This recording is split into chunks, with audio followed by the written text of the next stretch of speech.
The new motto of the ACCC is we do bad things to bad people. That's the mentality I want to have inside this room.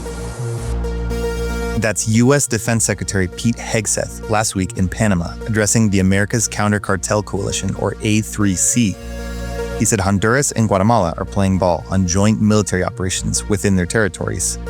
El Salvador was conspicuously absent from his remarks. I'm your host, Roman Gressier. On today's episode, Trump tiptoes around El Salvador military cooperation. Honduras calls the end of TPS a humanitarian crisis, and Bukele touts the arrest of a fugitive Salvadoran gang leader. From the studios of El Faro English, this is Central America in Minutes. In Nicaragua, the house arrest of Daniel Ortega's brother relates more to El Salvador and Honduras than to Guatemala. In the case of Guatemala, they say globalism comes to die at CPAC, but in El Salvador, it's already dead. Central America in Minutes, an original podcast by El Faro English. The Trump administration launched the A3C in March, bringing together more than 20 countries across the Americas to fight what Washington calls, quote, narco-terrorism. This was Hegseth's second visit to Panama in 2 years. He announced that Colombia joined the coalition and that joint military operations would be launched on Colombian soil against organizations Washington considers terrorist groups. Hegseth touted Operation Southern Spear, the operation striking vessels in the Caribbean and Pacific since last year, purportedly to counter drug trafficking. He announced that the operation will be transferred to a Southcom Joint Task Force. The Secretary of Defense strongly praised Panamanian President José Raúl Mulino, calling him, quote, a model for the hemisphere for resisting pressure from China and strengthening canal cooperation with the United States. He also claimed the governments of Honduras and Guatemala have agreed to joint military strikes on their soil, which Guatemala's defense minister downplayed as training in an interview with El Faro English in June. But the major omission from Hegseth's speech was El Salvador and President Nayib Bukele, even though several Salvadoran security officials were present. El Salvador's cooperation in Operation Southern Spear has become crucial, but also legally explosive. As we covered last week, reports from the New York Times and the Washington office on Latin America indicate U.S. boat strikes received logistical support from Salvadoran soil. El Salvador not only hosts U.S. attack and patrol aircraft, which, according to the Times and others, have monitored strikes against vessels. Its Navy has also quietly received survivors at sea after they were detained by U.S. forces. Had Hegseth publicly acknowledged this cooperation in Panama, he would have formally exposed the Bukele government's role in alleged arbitrary detentions and covert transfers in international waters. Those operations are now under scrutiny in the U.S. Congress over allegations of human rights violations and enforced disappearances. Since early in the Biden years, Bukele has used rhetoric of absolute sovereignty. The U.S.-led Shield of the Americas initiative is built on the principle that, quote, sovereignty is not an obstacle but a foundation, said former DHS Secretary Kristi Noem, whom Trump appointed to lead the program. For Washington, Bukele's silence allows him to continue cooperating militarily with Trump under the radar. Like with the removal of Venezuelans to El Salvador last year, the political price of appearing to serve as a logistical arm of the White House could be high. El Faro is a bilingual news site born in El Salvador almost 3 decades ago and now in exile. For independent journalism on and from Central America, subscribe to the El Faro English newsletter at ELFARO, that's elfaro.net/EN.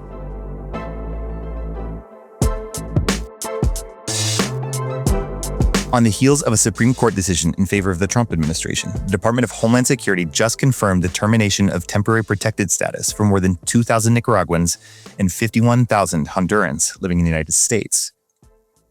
Last week, DHS General Counsel James Percival confirmed the decision on X.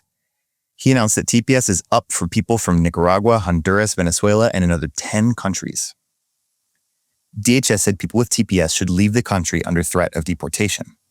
This, despite an ongoing appeal against the cancellation for Nicaragua and Honduras that was filed in California's Ninth Circuit in February. But the writing is on the wall. The U.S. Supreme Court decision against Haitian and Syrian TPS recipients set the stage for the termination of TPS for other countries. Analysts broadly expect this trend to continue. According to the Pew Research Center, the wave of cancellations affects an estimated 1 million people who had TPS as of March 2025. The Central America cancellations are setting off alarms even among Trump allies. The Honduran Ambassador to Washington, Roberto Flores Bermudez, called it, quote, a humanitarian crisis, adding, "We have never been in a situation like this before." Honduran President Nasri Asfura, a close Trump ally, tried to blame the cancellation of TPS on poor relations with the previous Honduran administration. He asked the U.S. government to review each deportation case. "We have to prepare ourselves," Asfura said, "and get ready to open our doors to returning former TPS recipients." In Nicaragua, co-presidents Daniel Ortega and Rosario Murillo haven't said anything about Nicaraguans facing deportation in the United States. On the contrary, they've been mostly quiet amid tensions with Washington since the invasion of Venezuela in January. And they've made multiple concessions to Trump on migration, receiving third-country deportees, and reinstating visas for Cubans. TPS remains in effect for 273,000 immigrants, including El Salvador, at least until September 9th. DHS has given no public indication of what it will decide for El Salvador. Every week, Central American Minutes gets you up to speed on our region in under 10 minutes, and we're now syndicated on Pacifica Network radio stations across the United States. Tune in on KPFA and participating affiliate stations.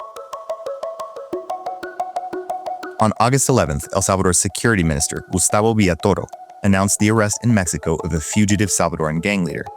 The man in question is Remberto Colindres Rajo, who goes by the alias Liro.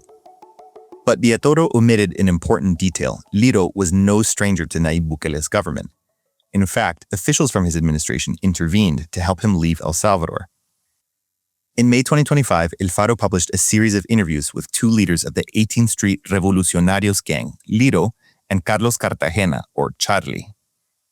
The men spoke on camera for the first time about years of dealings with Bukele, dating back to early in his political career. They talked about how their gang intimidated voters to favor Bukele and his former party, the FMLN, how they hid gang victims' bodies to keep the official homicide count down, and how government officials helped both men escape El Salvador under the state of exception. Liro recounted that just 2 weeks after a sweeping suspension of constitutional rights was installed in El Salvador in March 2022, Carlos Marroquín, Bukele's chief representative in negotiations with the gangs, contacted him. Marroquín not only warned him about the mass arrests that quickly ensued, he also helped him reach Guatemala through a blind spot on the border. Which is to say, the government of El Salvador claims to have taken a hard line against the gangs, but the secret release of a series of top leaders paints a different picture. The interview created such a firestorm in El Salvador that El Faro quickly learned of at least 7 arrest warrants targeting our staff members. And in recent days, Bukele's security minister, Villatoro, used the announcement of Liro's arrest to lodge an accusation against El Faro. He avoided directly mentioning the newsroom, but shared a screenshot from the interview on X. He claimed El Faro had offered Liro asylum in Mexico in exchange for doing the interview, which is untrue at face value, our editorial board wrote this week. El Faro no ofrece, ni puede ofrecer asilos, ni tranquilidad en México a nadie. El Faro does not and cannot offer asylum to anyone in any other country. Those protections are granted by governments, not journalists. In El Salvador, they wrote, a security minister truly interested in combating criminal networks would find them right under his nose. Instead, his fight is against those exposing the truth about a mafia regime.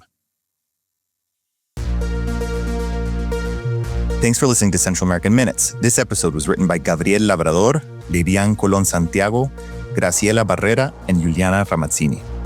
Editing by me, Roman Gressier, and sound design by Omnium. Listen along every week on Pacifica Network radio stations. You can also find us on YouTube, Apple, Spotify, Amazon, and iHeart podcast platforms. Until next week, hasta pronto.